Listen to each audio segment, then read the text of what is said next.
जय हिंद। इस वीडियो में हम आपको तारों के बारे में बताएंगे। तारों का अध्ययन क्या होता है, तारों को मतलब कैसे बनता है, तारा कैसे खत्म होता है, तारा कैसे बुझ जाता है और तारा आपको चमकता हुआ क्यों दिखता है।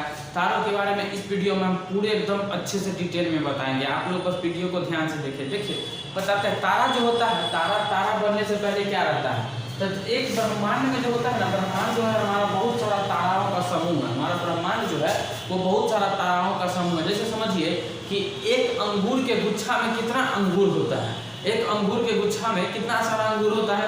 नॉर्मली एक पेंसिल के डिब्बा में कितना सारा पेंसिल होता है।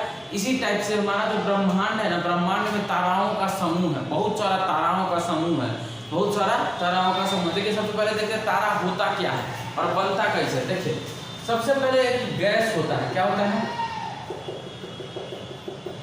विरल गैस। सबसे पहले क्या होता है, विरल गैस। ये क्या हो जाएगा, विरल गैस। देखिए सबसे पहले क्या होता है, विरल गैस।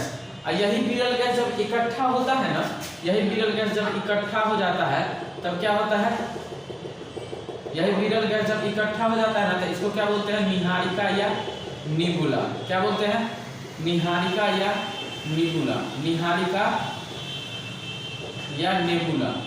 इसको क्या बोलते हैं, निहारिका या नेबुला। यही आगे जाके क्या बन जाता है, स्टार। यही क्या बन जाता है आगे, स्टार। क्या बन जाता है, स्टार, तारा। ठीक है, तारा जो होता है ना, इसमें हाइड्रोजन का संलयन किसमें होता है, हीलियम में होता है। हाइड्रोजन गैस जो होता है इसका संलयन किसमें होते रहता है, हीलियम में होते रहता है। और जो तारा होता है ना, तारा आपका कौन सा अवस्था में रहता है, प्लाज्मा अवस्था। प्लाज्मा अवस्था कहने का मतलब ही है कि देखिए बताते हैं, प्लाज्मा अवस्था कहने का मतलब ये कि न पूरे एकदम पतले रहे और न पूरे एकदम गाढ़ा ही रहे, एकदम नॉर्मल, न पूरा पतला रहेगा न पूरा गाढ़ा रहेगा। तो किस अवस्था में होता है, प्लाज्मा अवस्था में होता है। न पूरा गाढ़ा रहेगा और न पूरा पतला रहेगा, तो किस अवस्था में होगा, मतलब प्लाज्मा अवस्था में होगा। देखिए तारा का जब एज हो जाता है, मतलब तारा जब बिखरने पे आ जाता है, तारा जब खत्म होने वाला होता है तो किस लाल दानव का रूप ले लेता है। किस चीज का रूप लेता है, लाल दानव का। देखिए बताते हैं, तब तारा खत्म होने वाला होगा तो किस चीज का रूप लेगा, लाल दानव का। मतलब तारा जब अपने मतलब खत्म होने के कगार पे आ जाएगा तो किस चीज का रूप लेगा, लाल दानव का। लाल दानव क्या होता है, जब तारा एकदम, देखिए तारा का जब ईंधन खत्म होने लगता है ना तो तारा एकदम जलता है। देखिए कोई भी चीज में आग लगता है तो दो चीज देता है, हीट देता है और लाइट देता है। एक आग मतलब आपका गर्मी देगा और एक लाइट मतलब प्रकाश देगा। तो देखते हुए तारा वगैरह जो चमकता है वो कैसे चमकता है, तो प्रकाश के कारण चमकता है, जलते रहता है। तो जब किसी चीज का ईंधन खत्म हो जाएगा तो कितना जलेगा, ईंधन खत्म होगा तो कितना जलेगा। तो ईंधन खत्म हो जाता है तो क्या बन जाता है, लाल दानव। ईंधन के रूप में क्या रहता है, हाइड्रोजन रहता है। ईंधन के रूप में क्या रहता है, हाइड्रोजन गैस रहता है, जिसका संलयन किसमें होता है, हीलियम में संलयन होता है। हाइड्रोजन गैस होता है जिसका संलयन किसमें होता है, हीलियम में होता है। और इस जो तारा रहता है किस अवस्था में रहता है, प्लाज्मा। खखार देखते कम कभी वो थूकता है एकदम तो कितना होता है, एकदम मतलब एकदम समझिए तो न पूरे पतला होता है और न पूरे गाढ़ा होता है, एकदम लस करते रहता है। तो वो खखार के टाइप का रहता है। ठीक है, समझ में आया। अब देखिए तारा जब अपने अंत पे पहुंचेगा तो किस अवस्था में आ जाएगा, लाल दानव। किस अवस्था में आएगा, लाल दानव। अब देखिए तारा अंत होने वाला तो यहाँ से दो चीज बनेगा, यहाँ से एक बन जाएगा श्वेत वामन। क्या बनेगा, श्वेत वामन। और उसके आगे जाके बन जाएगा काला वामन, काला वामन। और एक जो नीचे आएगा ना ये बन जाएगा क्या, अभिनव तारा। क्या बनेगा, अभिनव तारा, अभिनव तारा। और इससे आगे जाके बन जाएगा neutron, Pulsar, Quasar, black hole. इससे आगे क्या बन जाएगा, neutron, Pulsar, Quasar, black hole. अब यहाँ से आप लोग को ये चीज समझना है कि सर यहाँ सबसे पहले विरल गैस था, यहाँ सबसे पहले विरल गैस था। तो गैस जब एक जगह हो गया तो निहारिका या निबुला कहाया। गैस जब एक जगह हो गया तो निहारिका या निबुला कहाया। और निहारिका या निबुला जब एक जगह हो गया तो स्टार बन गया। क्या बन गया, स्टार बन गया। अब मान के चलिए कोई भी चीज रगड़ खाएगा, कोई भी चीज रगड़ होगा तो क्या आग लगेगा कि नहीं लगेगा। पाषाण काल में भी आपको बताया गया है कि दो पत्थर टकराने से पर आग लग जाता है, बताया गया है ना जी। तो वही होता है यहाँ कि जब निहारिका जो है गैस का गोला जब विरल गैस एक पास में आएगा और निहारिका में रगड़ खाएगा, एक जगह सब आएगा तो आग लगेगा कि नहीं लगेगा? तो आग जब लग जाता है तो क्या बन जाता है? तारा। आग जब लग जाता है तो क्या बन जाता है? तारा। अब देखिए आग जब लगता है तो नॉर्मली ऐसी आग कितना देर तक चलाइएगा, कितना देर तक आग लगेगा? तो नॉर्मली आग चलाने के लिए क्या हाइड्रोजन का किसी में संलयन होता है? हीलियम में। हाइड्रोजन का किसी में संलयन होता है? हीलियम में होता है। तो हाइड्रोजन और हीलियम किस अवस्था में तारा रहता है? प्लाज्मा अवस्था में। अब देखिए कोई भी चीज ऐसा नहीं है जिसका अंत नहीं होता है, कोई भी चीज ऐसा है जिसका अंत नहीं होता है, तो अंत होता ही होता है। देखिए तो कभी ना कभी तो ये हाइड्रोजन खत्म होगा ही होगा, हीलियम में खत्म होगा ही होगा। जब ये खत्म हो जाता है ना तो तारा कौन सी बन जाता है? लाल दानव। तारा कौन सी बन जाता है? लाल दानव। अब यहाँ से आप लोग को एक चीज समझना है कि लाल दानव से श्वेत वामन, काला वामन कैसे बनेगा, अभिनव तारा कैसे बनेगा। देखिए जो तारा सूर्य से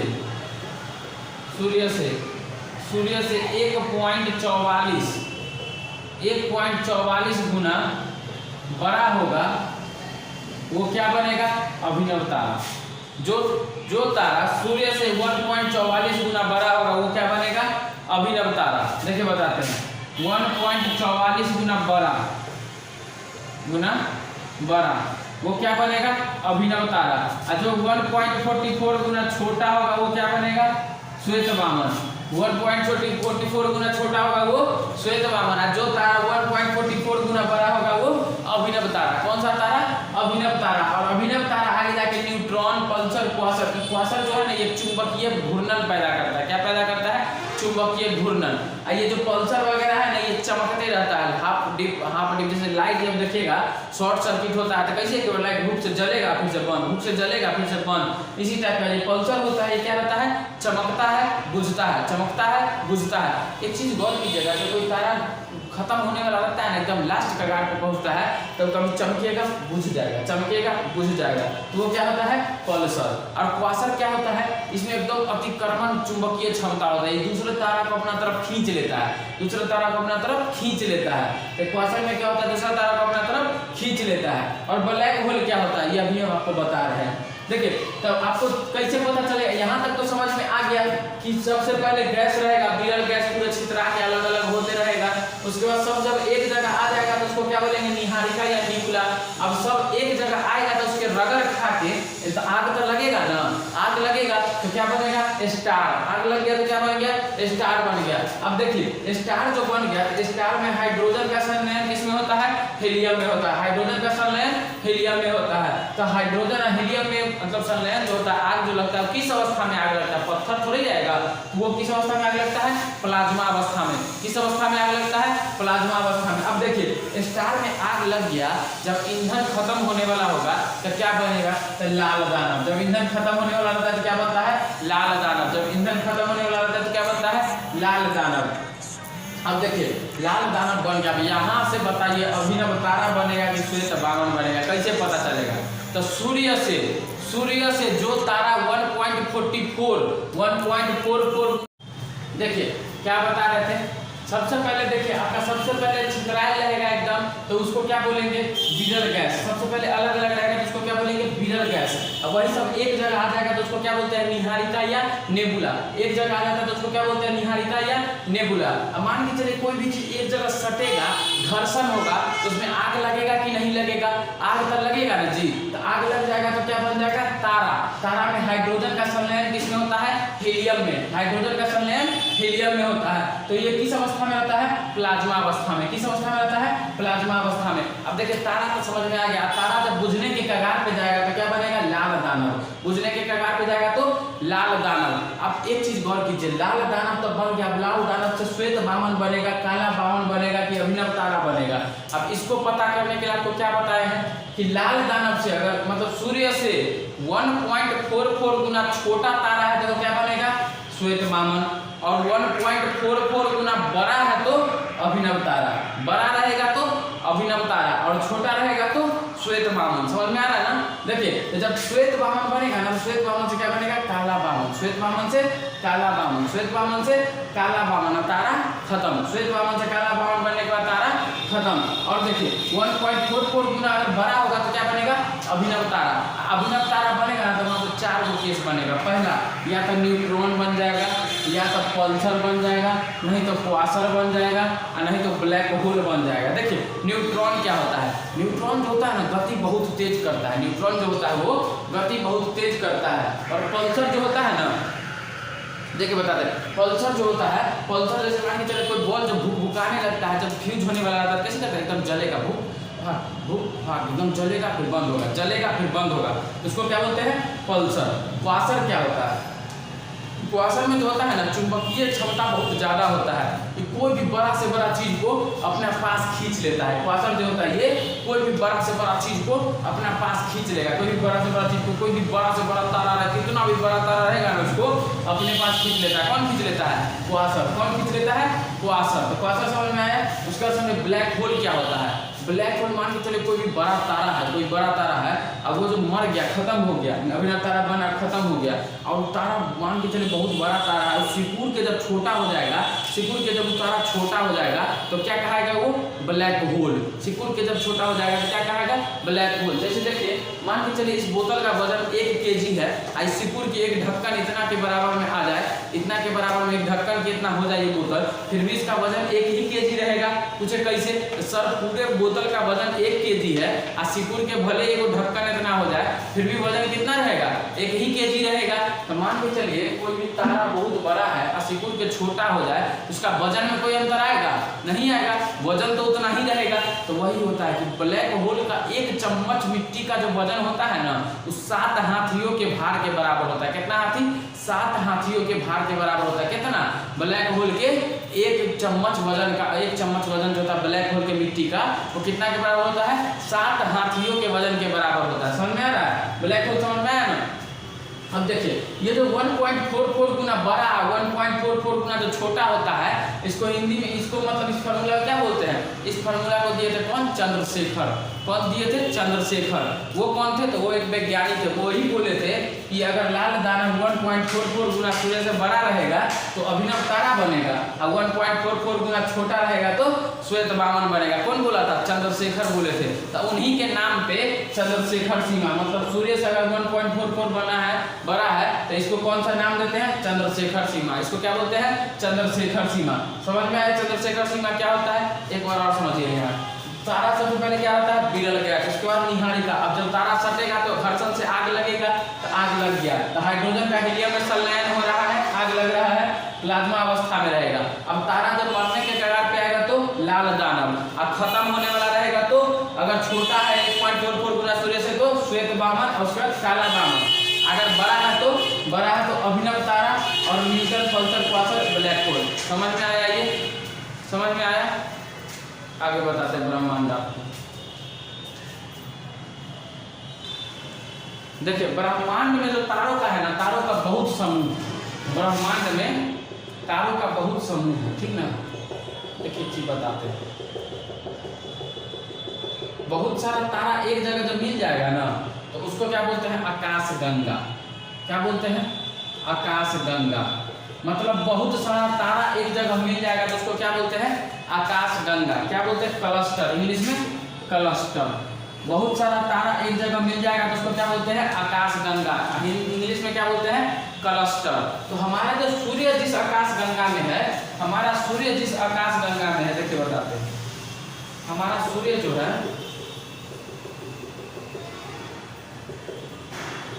हमारा सूर्य जिस आकाश गंगा में है ना,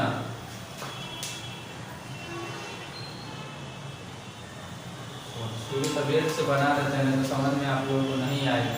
देखिए हमारा सूर्य जिस आकाश गंगा में है, उस आकाश गंगा का नाम क्या है, मंदाकिनी।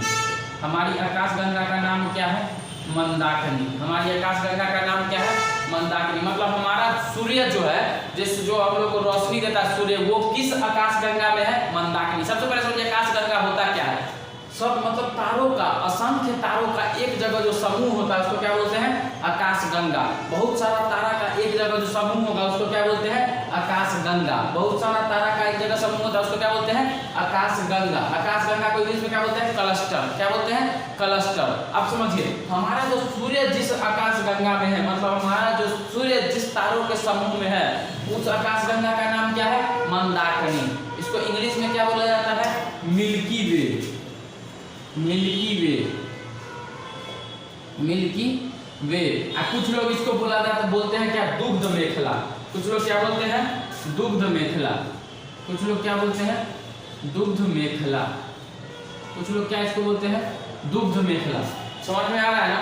अब देखिए हमारा जो सबसे पड़ोसी, हमारा जो आकाशगंगा है उसके पड़ोसी में जो आकाशगंगा है, उसके पड़ोसी में जो आकाशगंगा है उसका क्या नाम है? पड़ोसिया जो आकाशगंगा है उसका क्या नाम है? देखते बताते हैं। हम लोग का जो पड़ोसी में जो आकाशगंगा है ना, हम लोग का जो पड़ोसी में आकाशगंगा है उसका नाम क्या है? देवयानी। पड़ोसी में आकाशगंगा जो उसका नाम क्या है? देवयानी। और दूसरा जो पड़ोसी में आकाशगंगा है उसको क्या, उसका क्या नाम है? NGC 33। NGC 33। तो सबसे पहले देखिए, सबसे पहले एक चीज बताते हैं, हमारा जो सूर्य है, हमारा जो सूर्य जिस आकाशगंगा में उसका नाम क्या है? मंदाकिनी। हमारा सूर्य जिस आकाशगंगा में उसका नाम क्या है? मंदाकिनी। हमारा सूर्य जिस आकाशगंगा में उसका नाम क्या है? मंदाकिनी। अब आकाशगंगा क्या है इसे समझ में आया? तारों का, बहुत सारे तारों का एक जगह समूह हो जाना क्या कहलाएगा? आकाशगंगा। बहुत सारे तारों का एक जगह समूह होना क्या कहलाएगा? आकाशगंगा। जैसे मान के चलिए मेरे पास 50 अंगूर है, अब 50 अंगूर का गुच्छा अगर एक जगह हो जाए तो उसको क्या बोलेंगे? आकाशगंगा। मान के चलिए 50 अंगूर एक जगह हो जाए तो क्या बोलते हैं? आकाशगंगा। तो हमारा सूर्य जिस आकाशगंगा में है उसका नाम क्या है?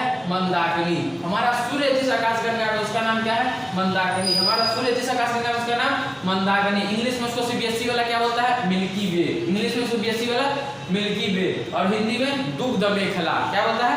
दुग्ध मेखला, लेकिन नाम क्या है?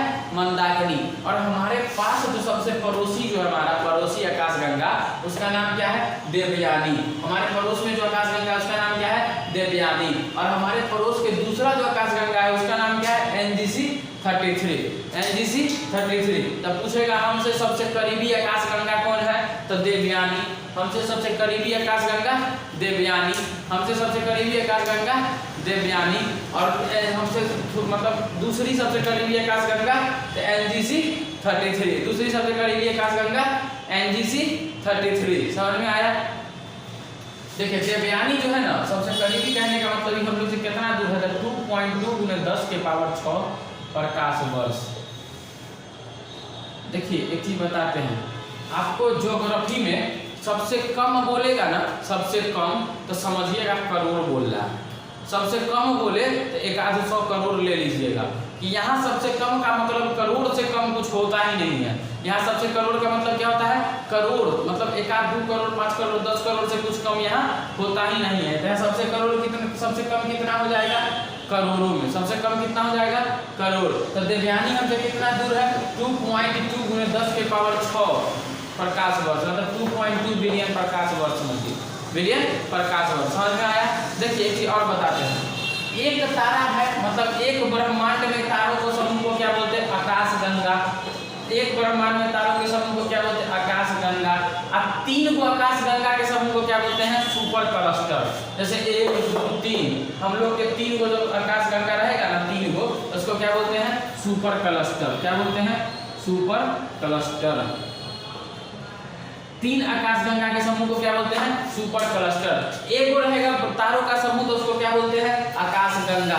एक को तारों का समूह रहता है तो आकाशगंगा। और 3 को आकाशगंगा का समूह रहेगा तो सुपर क्लस्टर। 3 को आकाशगंगा का समूह रहा तो सुपर क्लस्टर। समझ में आया ना? कोई दिक्कत नहीं है। देखिए बताते, एक को आकाशगंगा रहा तो क्या कहेगा? एक को आकाशगंगा रहा तो सॉरी, एक ब्रह्मांड में एक तारों का समूह रहा तो क्या कहेगा? आकाशगंगा। एक तारों का समूह रहा तो आकाशगंगा। और 3 को आकाशगंगा का समूह हो गया तो 3 को आकाशगंगा का समूह हो गया तो क्या कहेगा? Super cluster. 3 को आकाशगंगा का समूह सुपर क्लस्टर। 3 को आकाशगंगा का समूह सुपर क्लस्टर। समझ में आया ना? समझ में आया? देखिए आगे बताते हैं। देखिए एक चीज और आपको बताते हैं, हमारी जो आकाशगंगा है, हमारी जो आकाशगंगा है मतलब हमारा जो क्लस्टर है तारों का समूह जिसमें हमारा सूर्य है, सूर्य देखिए बताता हूँ, यहाँ रहा हमारा सूर्य, ठीक है, सूर्य रहा। और सूर्य से सबसे करीबी तारा कौन है? सूर्य से सबसे करीबी तारा, सूर्य से सबसे करीबी तारा जो है ना प्रोक्सिमा सेंचुरी, कौन सा है? Proxima Centauri. सूर्य से सबसे करीबी तारा कौन सा है? Proxima Centauri. सबसे निकटतम तारा प्रोक्सिमा। अब कहेगा इतना दूर काहे बनाना था, समझिए क्या है इतना दूर। प्रोक्सिमा सेंचुरी, प्रोक्सिमा सेंचुरी, ठीक है। देखिए सबसे चमकीला तारा कौन है? सबसे चमकीला तारा जो सबसे ज्यादा चमकता है, सबसे चमकीला तारा को क्या बोलते हैं? Dog star. सबसे चमकीला सबसे ज्यादा कौन होगा? डॉग स्टार या साइरस। क्या है? साइरस। सबसे चमकीला तारा साइरस, उसी को क्या बोलते हैं? Dog star. इसको क्या बोलते हैं? Dog star. समझ में आ रहा है? सबसे चमकीला तारा साइरस, उसी को क्या बोलते हैं? Dog star. सबसे चमकीला तारा साइरस, उसी को क्या बोलते हैं? Dog star. समझ में आया ना? अब देखिए सबसे निकटतम तारा कौन सा है? Proxima Centauri. सबसे निकटतम तारा प्रोक्सिमा सेंचुरी।